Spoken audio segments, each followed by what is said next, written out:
Recently, I had a great conversation with a good friend of mine who's now thinking about retiring, but was saying how she's overwhelmed by all of the things she thought she had to do to get organized to see if she actually could retire. So, in today's video, I want to share with you 8 tips to hopefully help make your decision and make this transition a little bit easier when you make that decision.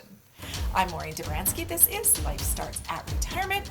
I produce a retirement lifestyle video every Monday morning. So here are my 8 tips. These will hopefully help you to just make that transition or even make that decision a little bit easier so that you can be organized. Number 1, I say create a retirement vision. A lot of people just say create some goals, just create a plan, whatever that might look like. I use the word vision. It's one of the words I like. And when I say vision, I mean there's really 2 sides to this vision. First, I think it's really important to set goals for what you'd like to do when you retire. Make sure you consider things like what kind of a lifestyle you want, what kind of traveling you want to do, what you're going to do for fun, what you're going to do for excitement.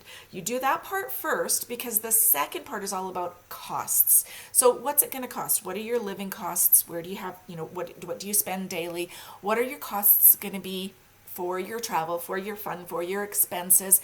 What are your healthcare costs or any other costs that you might have? And this all in my word is a vision, but it's the same thing. It's a plan for your retirement. Number 2, and this is where we get a little bit more in depth than just that vision or just that plan, is review your finances. Now, while you're still working, review your current income, review your expenses as well as your savings and your investment. See if there's any way you can cut any expenses. Nowadays, there's so many ways to do that, and I have a video coming up soon about that. But review all of that. The goal, of course, with this is to make sure that you have enough money to support your desired lifestyle in your retirement. If you're not quite there yet, consider a few things. Maybe working another year or 2 if you're able to or want to. Maybe contributing more monthly than you currently do now so that you can still get that lifestyle that you want. Or, this is a big trend right now, a lot of people are doing this, consider maybe a part-time job. That you leave the stress and the headaches of your full-time job and you go get a part-time job, maybe somewhere that you've always, or some kind of a hobby that you've liked. You can work part-time there, or somewhere where it's just not as stressful, not as busy, but you still get some income and still get a little bit of a purpose. Number 3, review your insurance coverage. Now, this one is so important. I always say include your life insurance, your health insurance, and if you want it, any long-term care insurance, just to make sure they're aligned with your retirement plans. Because often, as time goes on and we age, our insurance needs change. And here's just one example for us personally. We had a fairly large life insurance policy, and when it came due, we changed it to a much, much, much smaller one. We did that for a couple of reasons. First of all, we no longer have small children at home that we need to worry about. We don't need to provide for them or for their education or anything like that. They're long since gone away from living with us. So this payment, if unfortunately we would have to use it, would simply be for the surviving spouse to kind of get back on their feet. It would give them time to grieve and to get organized again, so they wouldn't have to worry about paying bills right away or doing anything right away. They'd have a little bit of money to get organized once again. But review your insurance needs, and then I highly recommend having a chat with your insurance broker and saying, okay, can you get me a deal? How can we save some money? Insurance is a very competitive business now, so even phone some other insurance brokers and compare prices. It might be worth it to save some money. Number 4, review your estate plan. And what I mean by an estate plan are things like your beneficiaries. Make sure that they're all correct on any of your accounts, your investments, etc. Make sure your will is current and has what you want to have happen with it. And also, I've learned from my parents, if you want any additional healthcare documents, maybe a do not resuscitate document or any other healthcare documents, make sure that's up to date. And then any other legal documents as well, such as your power of attorney, make sure those are all up to date and that your wishes will be followed when the time comes. Now is the time to do it, and then ensure that these are all put in a safe place where your beneficiaries know they are, or your family knows where they are. Number 5, review your Social Security or your CPP benefits. So what I mean here is when you should start taking them.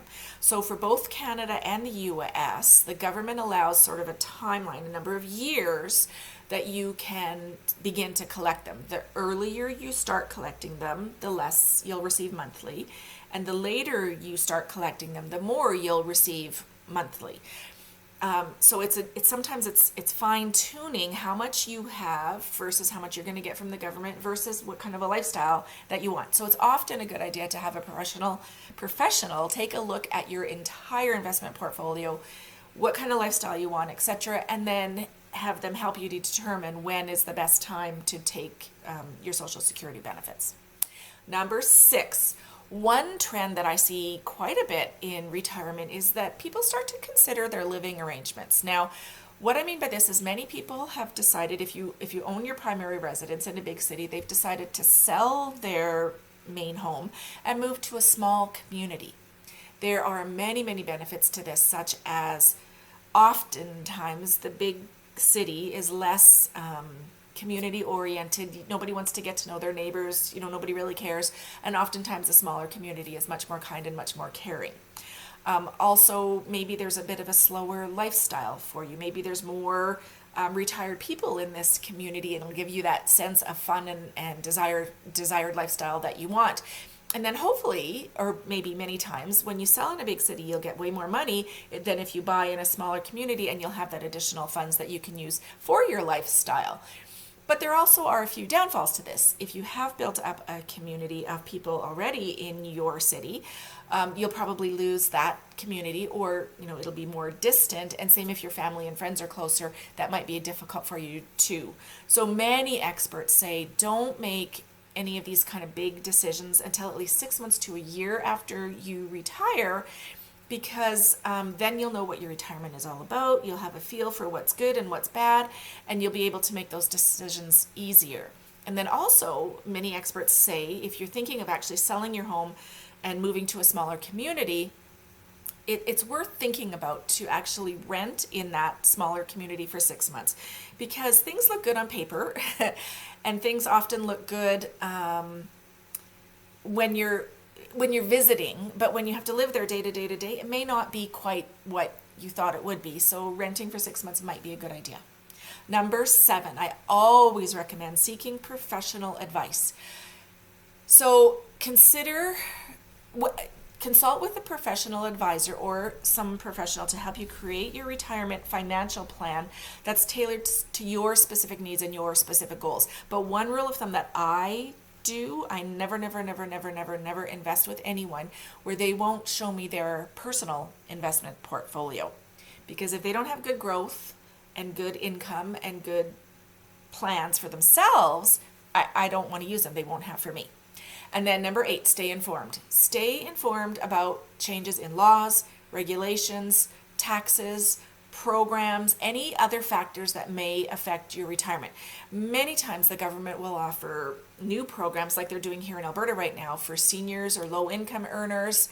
And then oftentimes tax laws might be changing. So I highly recommend staying as informed as you can and taking advantage of any single solitary program you can to help you keep more of your money, or you get more of your money to make your retirement just that much more remarkable.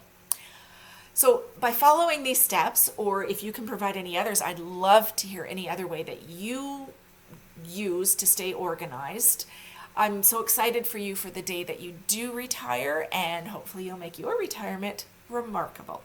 I'm Maureen Dobransky. This is Life Starts at Retirement. I produce a retirement lifestyle video every Monday morning, and please consider subscribing to the YouTube channel. And we are growing a good Facebook group. It's at facebook.com/groups/lifestartsatretirement.